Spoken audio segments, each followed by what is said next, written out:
sallallahu alaihi wasallam, faqala ya Rasulullah. Ya, datang seseorang kepada Rasulullah sallallahu alaihi wasallam. Faqala ya Rasulullah. Maka dia berkata, hai Rasul Allah, man ahaqqun nasi bi husni sahabati, apa yang lebih pantas saya perlakukan dengan baik? Qala ummuka. Qala summaman. Ya, ibumu. Kemudian dia berkata lagi, summaman. Siapa lagi? Qala summa ummuka. Qala summaman. Qala summa ummuka. Qala summaman. Qala summa abuka. Jadi 3 kali ibu baru bapak. Ini bukan berarti bahwa bapak disepelekan, ya, atau bapak tidak dihiraukan, bapak tidak punya arti, tapi dengan pengorbanan ibu tadi mengandung, melahirkan, dan menyapi, dan menjadi madrasah pertama untuk anak, maka dia pantas untuk mendapatkan 3 kali, ya, 3 kali, kemudian bapak 1 kali. Juga tidak kita bisa menyepelekan tugas bapak.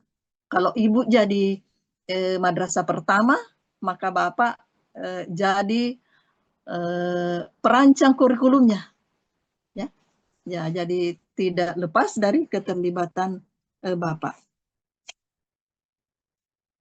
Kemudian tugas ibu sebagai madrasah pertama.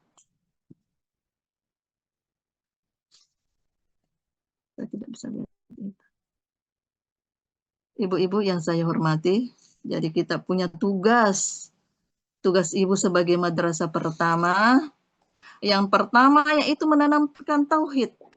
Ya, seperti yang tadi dalam surah Al-Luqman ayat 13. Mengajarkan anak mengenal Allah sejak dini. Menumbuhkan dan menanamkan kecintaan, ya. Itu sudah. Kemudian yang kedua menanamkan akhlak mulia, ya, anak belajar dari ibu berbicara, bersikap, dan menyelesaikan masalah. Ya, menanamkan ibadah sejak dini. Ya, mengajak berjamaah membaca Al-Quran bersama, berdoa dan menghafal doa-doa pendek atau surah-surah pendek. Anak lebih meniru daripada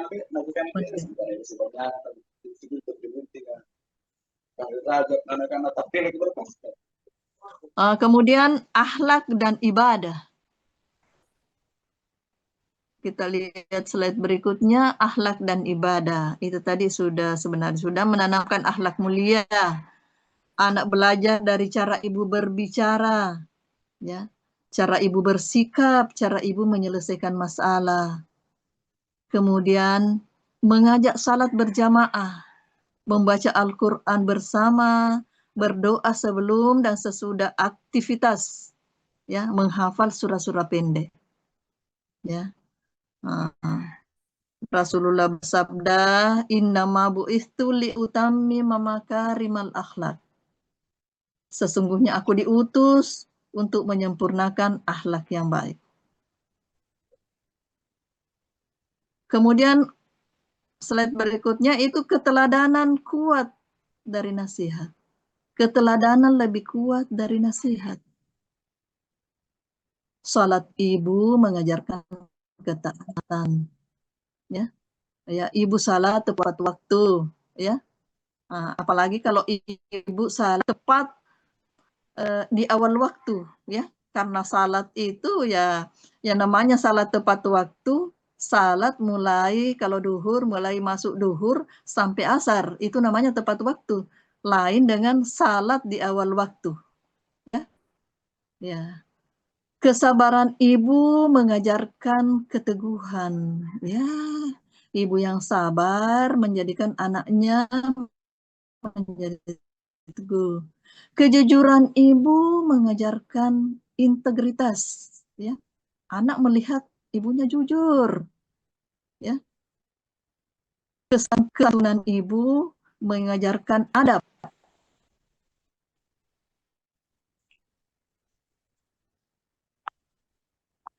Ibu-ibu yang saya hormati, kemudian ada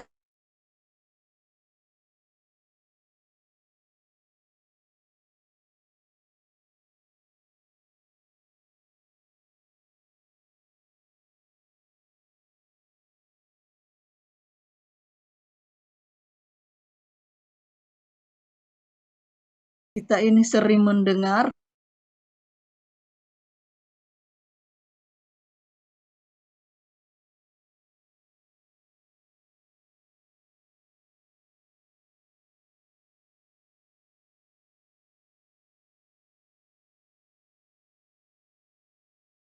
kisah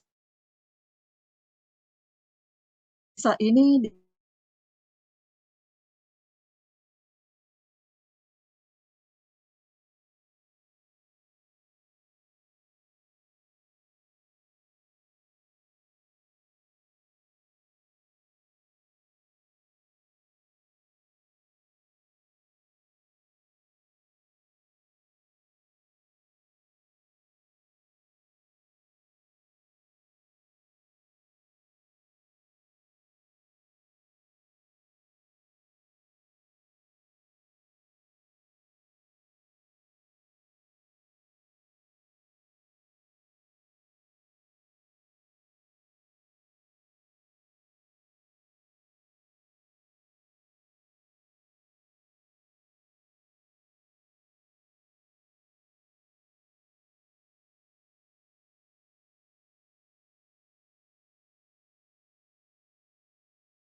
mulai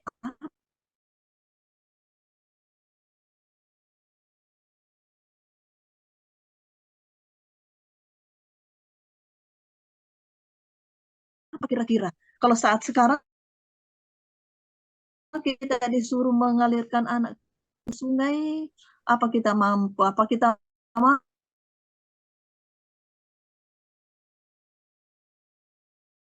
Harus tawakal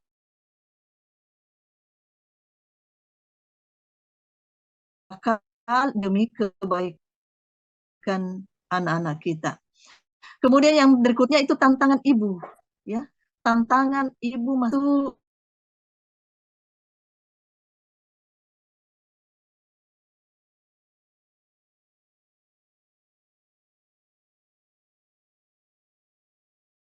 di gadget atau kecanduan layar.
terkait tentang seorang ibu, atau dalam kata lain bahwa pembekalan ini memang kita akan melanjutkan ke seluruh masyarakat, baik itu khusus maupun umum. Terima kasih. Terkait tentang bahwa ibu adalah salah satu tempat madrasah, ada tadi yang mungkin perlu saya garis bawahi. Salah satunya adalah pertanyaan saya, dan ini sering mungkin kami selaku eh, penyuluh dan tablik yang ada di tablik itu adalah, apa mungkin bisa disampaikan apa filosofinya ketika anak itu dilahirkan menangis? Kenapa dia tidak ketawa? Tadi sempat dijelaskan sedikit, dan itu mungkin yang perlu kami harus saya pahami. Kemudian yang kedua terkait tentang ada tadi sosialisasi Biksa.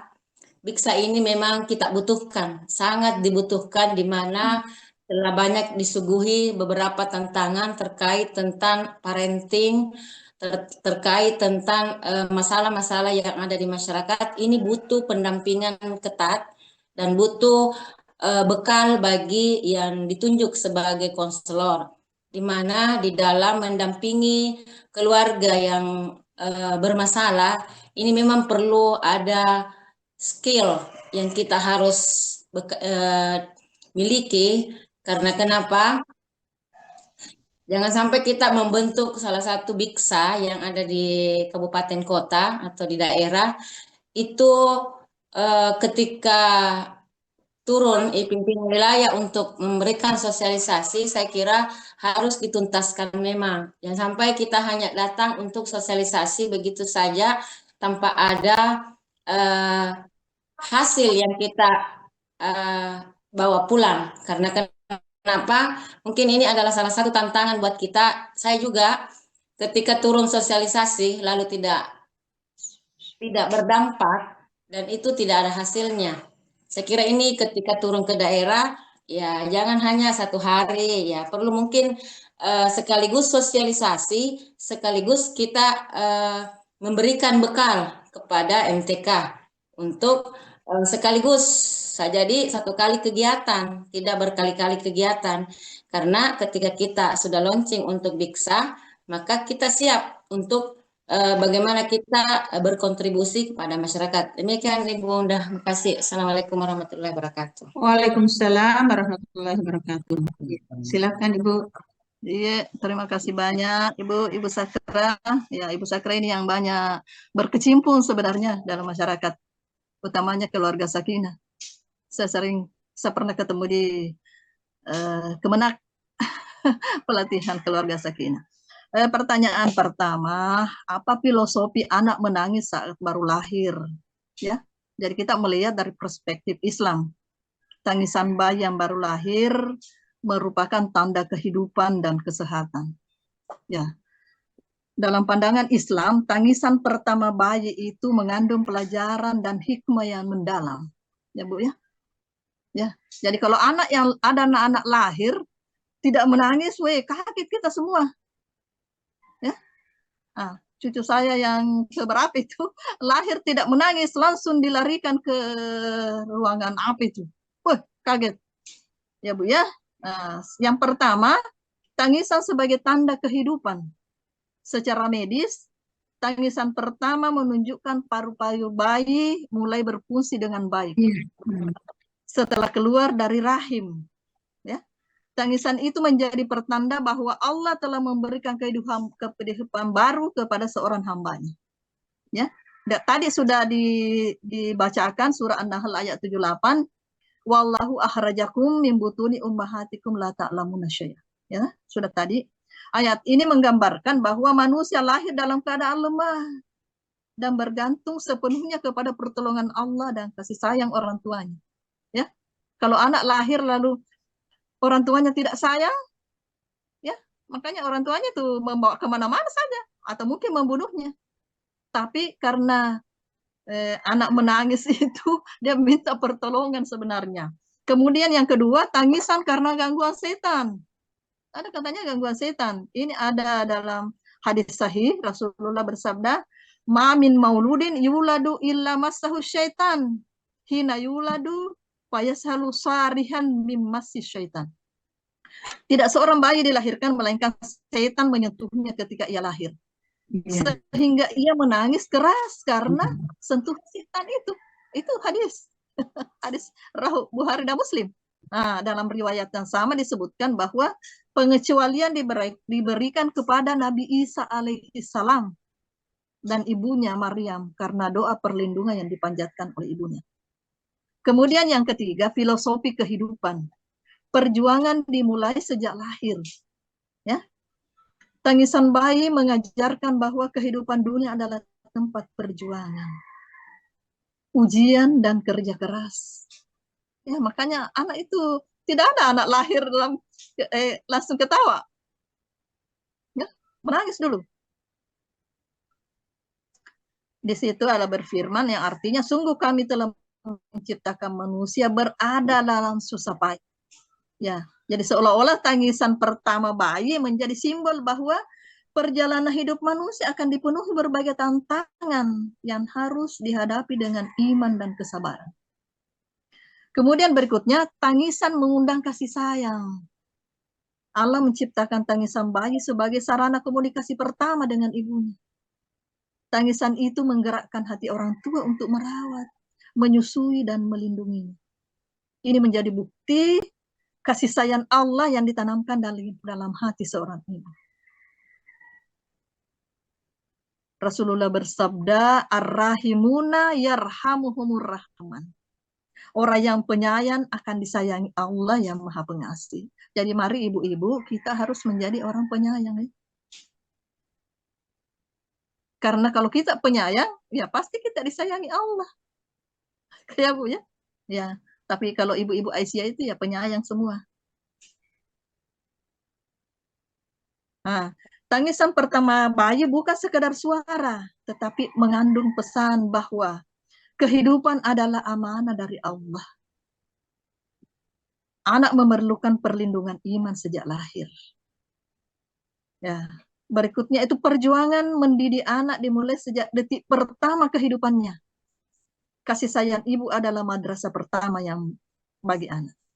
Saya melihat begitu anak lahir tidak sama lagi dulu, Bu. Begitu anak lahir langsung dibawa ke orang tuanya, didekatkan di dadanya. Begitu sekarang. Begitu anak lahir, kalau dulu kan dibawa dulu ke ya. Nah, langsung dibawa di dekat dadanya, di dekat dada ibunya. Bukan untuk menyusui, tapi saya lihat mendekatkan ke situ. Jadi karena itu para ulama menganjurkan agar bayi yang baru lahir diperdengarkan kalimat tauhid melalui azan dan iqamah, serta didoakan agar tumbuh menjadi anak yang saleh dan salihah.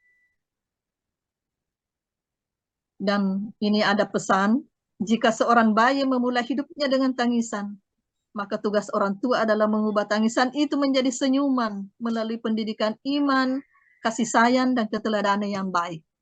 Masya Allah. Saya kira begitu Bu ya. Mudah-mudahan kita dianugerahi anak yang saleh dan saleha. Amin, amin. Dan kita dijadikan ibu yang betul-betul menjadi ibu pendidik pertama dan utama yang diridai oleh Allah Subhanahu wa taala. Saya kira begitu Bu.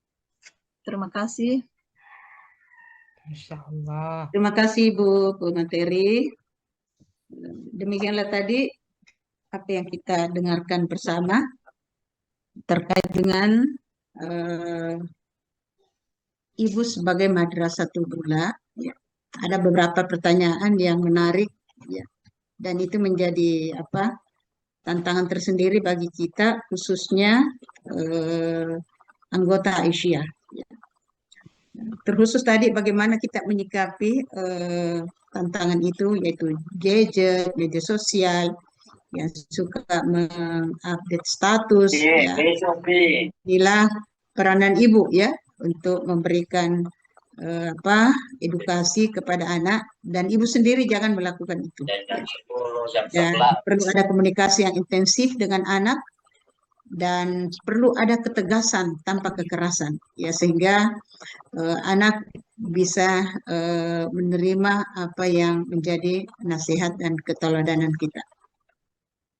Kemudian tangisan luar biasa, ya.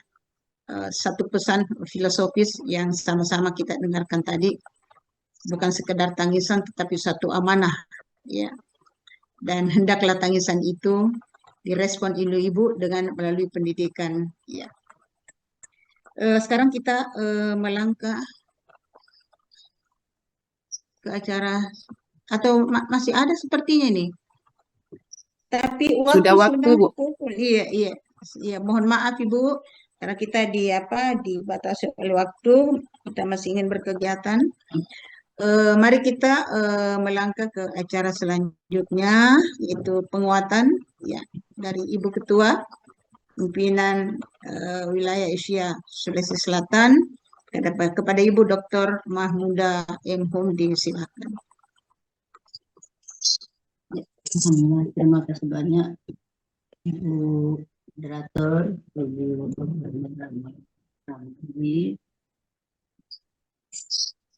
Assalamualaikum warahmatullahi wabarakatuh. Waalaikumsalam warahmatullahi wabarakatuh. Allahumma anfa'na bima 'allamtana wa 'allimna ma yanfa'una wa zidna ilma.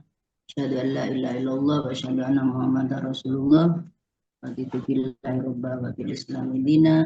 Muhammadin nabiyya wa rasulullah, la haula wala quwwata illa billahil aliyil azim. Pertama-tama tak henti-hentinya mari kita mengucap syukur alhamdulillahirabbil alamin kepada Allah Subhanahu wa taala karena atas limpahan rahmat, hidayah, taufik, inayah dan karunia-Nya sehingga di kesempatan yang luar biasa ini tepatnya pada tanggal 28 Zulhijjah 1447 Hijriah berdasarkan kalender Hijriah global tunggal yang bertepatan dengan tanggal 14 Juni 2026 Miladiah dalam kegiatan gerakan perempuan mengaji. Selawat dan salam mari kita sampaikan kepada Nabi Muhammad SAW, tempat kita berittiba kepadanya. Ya, luar biasa, alhamdulillah di kesempatan kali ini yang terhormati para pimpinan wilayah Asia Sulawesi Selatan, pemateri, kemudian ketua, sekretaris Majelis Lembaga Pimpinan Wilayah Asia Sulawesi Selatan, ketua, sekretaris, jajaran dari pimpinan daerah Asia Sulawesi Selatan yang menyiapkan diri untuk hadir, ketua cabang, ketua ranting, amal usaha, simpatisan yang memang seperti yang disampaikan oleh Ibu Dr. Asri Alia yang luar biasa. Jadi mengikuti gerakan perempuan mengaji ini adalah hidayah. Sehingga kita berharap Allah Subhanahu wa taala memberikan kita hidayah, inayah dan karunia sehingga ke depan kegiatan kita ini betul-betul tambah hari tambah banyak. Dan kesadaran itu memang sangat penting bahwa bertemunya kita memang bukan untuk merasa saya sudah tahu tapi makanya tidak perlu hadir, tapi bagian dari ibadah, dan ibadah ini luar biasa hasilnya. Sebagai penguatan judul yang luar biasa yaitu perempuan berkemajuan. Di era kita ini perempuan berkemajuan sehingga yang telah dijelaskan oleh Bu Pemateri secara garis besar sebagai perempuan berkemajuan kita senantiasa menjaga diri kita dan membekali diri kita mengacu pada 3 karakter utama, yaitu sebagai personal, sebagai karakter sosial, kemudian karakter profesional. Sehingga dari ketiga karakter ini perempuan berkemajuan mengedepankan peran diri sebagai ibu dan ibu sebagai madrasah pertama. Sehingga ini mengacu pada karakteristik personal. Dalam hal ini kita sebagai pimpinan, sebagai kader Aisyah dalam melaksanakan tanggung jawab sebagai seorang ibu dari anak-anak kita, ya, bahwa kita ditempa pertama untuk memuliakan diri dan keluarga, sebagaimana tadi sudah dijelaskan bagaimana cara kita memberikan pemahaman akidah, kemudian ibadah, akhlak, muamalah duniawiyah. Dan sangat menarik sehingga kalau kita menguatkan dalam kehidupan kita sehari-hari, ya sebenarnya ini cerminan dari 7 karakteristik perempuan berkemajuan. Ibu-ibu, ya para ibu yang dalam hal ini Aisyah memiliki identitas perempuan berkemajuan. Nah, tadi sudah terbukti. Nah, kita tidak boleh memaksa, kita harus moderat sehingga kita memperkuat kajian ini. Ya, tentu karakteristik iman dan takwa tadi diajarkan. Bagaimana cara kita mengajarkan iman dan takwa? Tentu mengacu pada keputusan tarjih yang telah kita pahami bersama. Kemudian yang kedua, tadi juga sudah dijelaskan bagaimana seorang ibu itu menjadi contoh, menjadi role model. Ini merupakan realitas atau realisasi implementasi dari karakter taat beribadah. Jadi tidak ada gunanya, ya seperti yang disampaikan oleh Ibu pemateri, nah, kalau kita hanya menyampaikan tapi tidak memberikan contoh.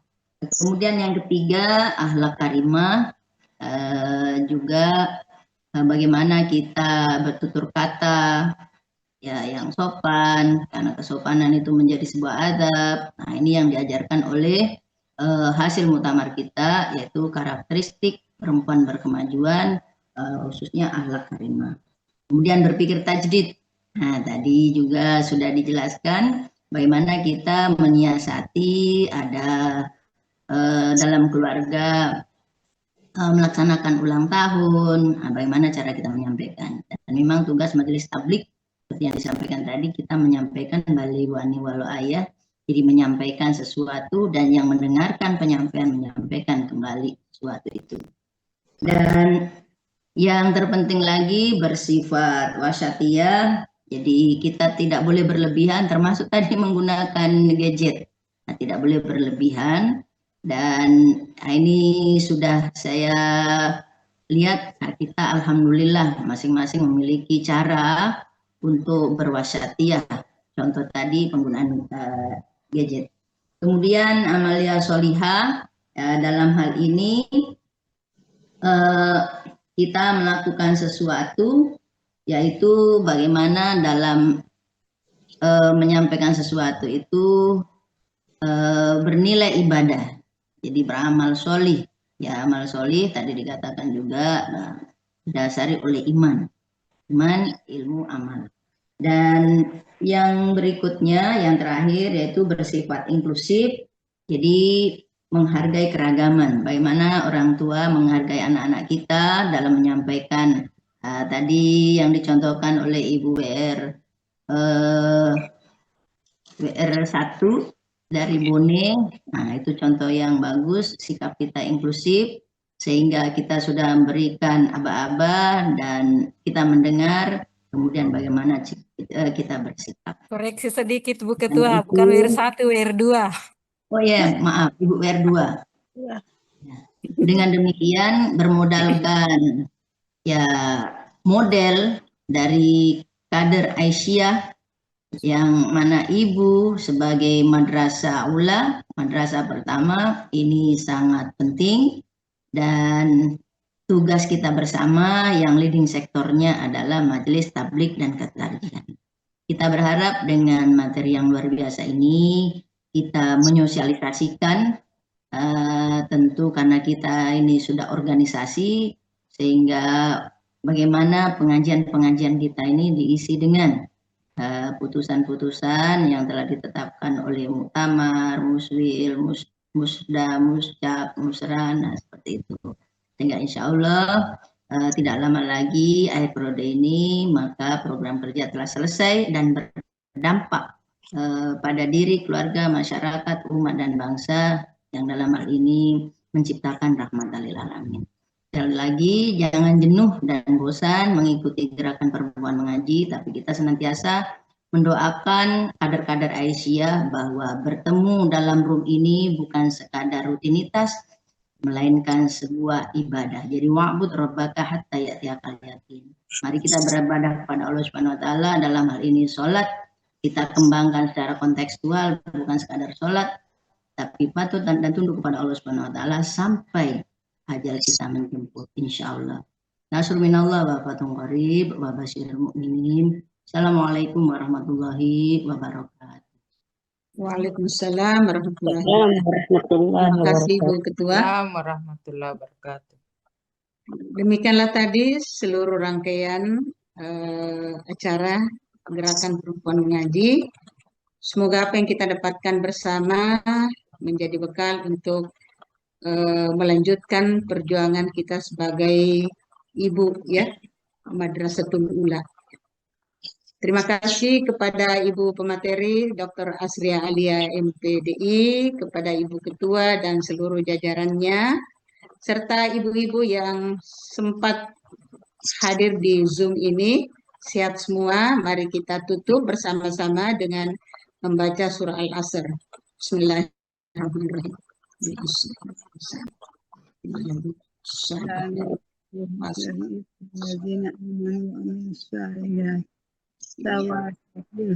Baik Ibu, nasrul minallah wa fathun qarib wa basyiril mu'minin. Wassalamualaikum warahmatullahi wabarakatuh.